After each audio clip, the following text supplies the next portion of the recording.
Hi, I'm Donna Jordan from Jordan Fabrics. Today I have a fun quilt I'm going to show you how to make. It's called Fly Away Home.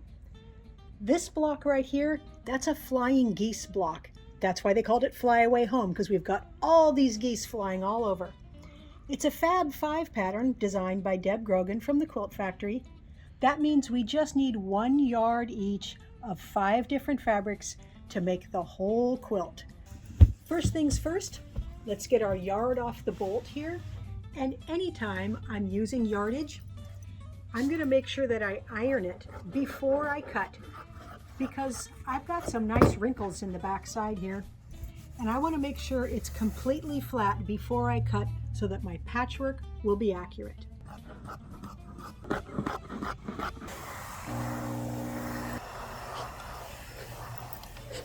The fabrics are all ironed nice and flat, and I've labeled them A through E because that is how the pattern identifies them so we can cut them correctly. You also use the pattern to pick which fabric goes where. So where these 4 patches are, they've got kind of a dark red and a tan.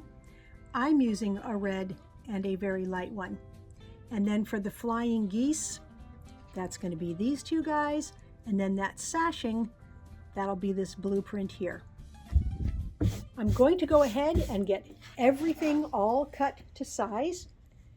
And I can't give you the exact measurements because it's not my pattern, but I've made quite a few from the Quilt Factory and they're very easy to follow.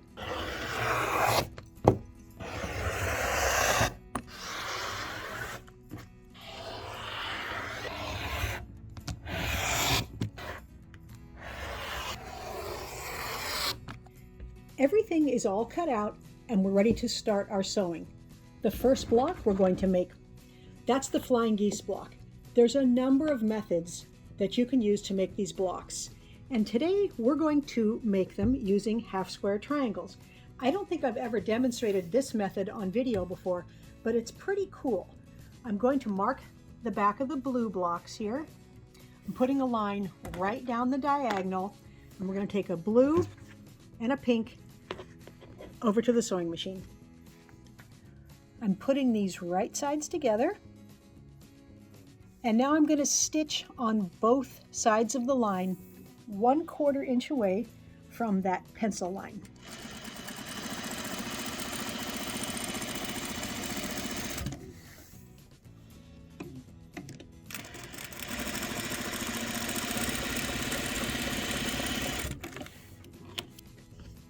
I'm going to slice this right down the middle, right along that line that we drew earlier.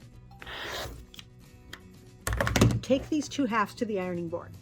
So I'm going to put one with the pink fabric down and one with the blue fabric down. To iron these, I like to peel them open, being careful that that seam stays nice and straight. And I like to use a dry iron and then a little steam. This one, same procedure. Peel it open and cut off these extra little bits here. These are called dog ears.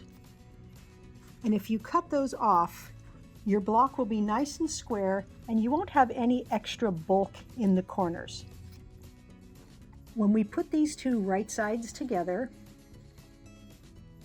look at our seam allowances now. That one's going that way. On the back, it's going the opposite way. And I can feel with my fingers if that seam is lined up there. It's real easy to get it lined up because they're going in those opposite directions. Then when we stitch down there and open this up, we've got a flying geese block. I went ahead and stitched up the rest of the flying geese blocks. And the only difference is half of them I pressed that seam that way, and on this half I pressed it down. That's going to make it very easy to sew them together because we're going to put them in pairs. And so now these seam allowances, where they come together, the back is going up, the top is going down, and I can get that intersection just perfect.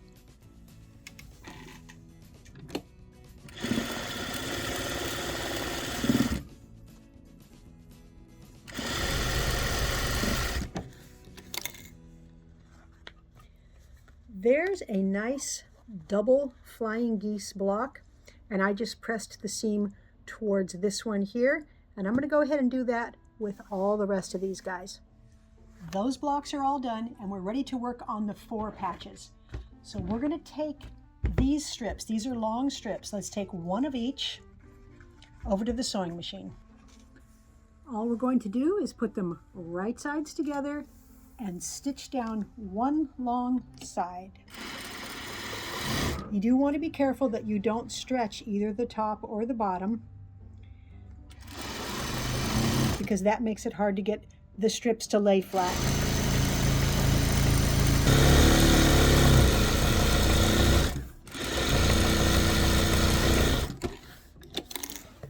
Let's finger press this seam toward the darker fabric. So to finger press these long ones, just pull them open.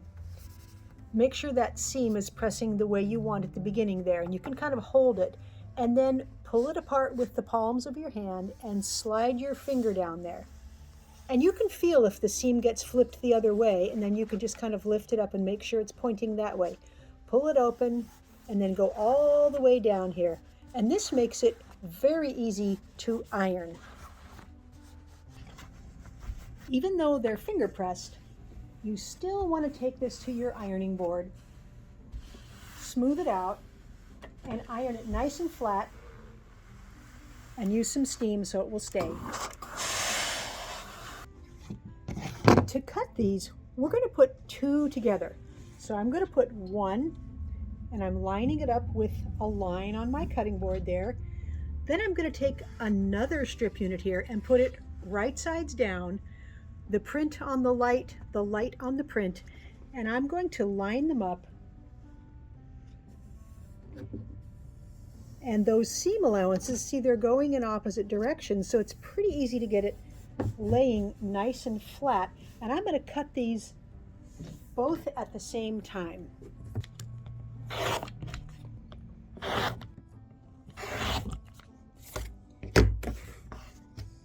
Let's pick these up. I'm keeping them stacked together, and I'm going to take them right to the sewing machine. Since these are right sides together and they're laying exactly how we need them to stitch them, I'm just going to make sure that that intersection is lined up. Sew down this one side,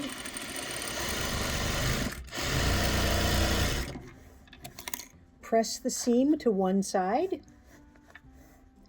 and our 4-patch block is done. Those are all done. The next step is to take 2 of the flying geese blocks and 2 of the 4-patch blocks back to the machine. These 2 blocks, they're going to go side by side. Very easy stitching. All we have to do is match that one intersection right in the middle there. And I'm going to sew the second set of blocks the same way. So I think I'll just put them right sides together, slide it here,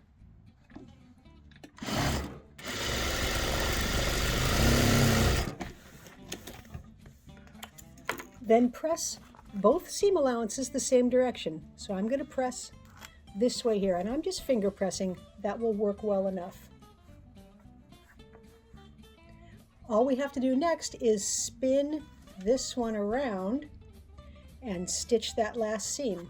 So I'll put them right sides together. And again, it's pretty easy to match. There's very few seam allowances there.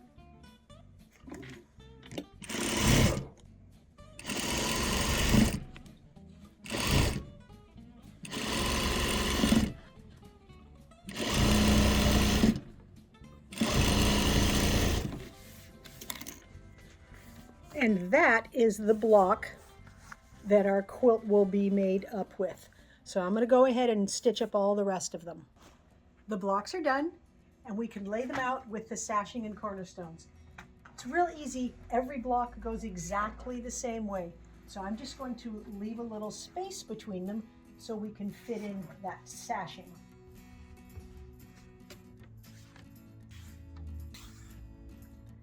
It's all laid out. It's very easy to stitch it together from here. We're just going to make it row at a time. So this bottom row just has block, sashing, the whole way down. The next row is just the sashing and cornerstones. Once we have all the rows done, we'll put them all together. There's no matching in here. We just have to match these intersections right here. Then we can get it loaded on to the quilting machine. The quilt is all loaded up, and we need to pick a thread color. I'm gonna have to stick with pink, blue, or this really light silver color. So these would all blend in pretty well. I think this is the darkest one. Even that, it's, you know, it looks pretty good on there. This is a nice pale blue. I don't think that's gonna show in the pink. That's not gonna show anywhere. A pretty lighter pink. Again, doesn't show at all. This is a silver color, and I think that actually blends in the best. So that's what I'm going to use. For the quilting pattern, I'm going to have to go with roses. The Batik collection is called Rose Parade, and this one is just perfect. I love the shape of those roses. There they are a little bigger. That will look excellent on the patchwork.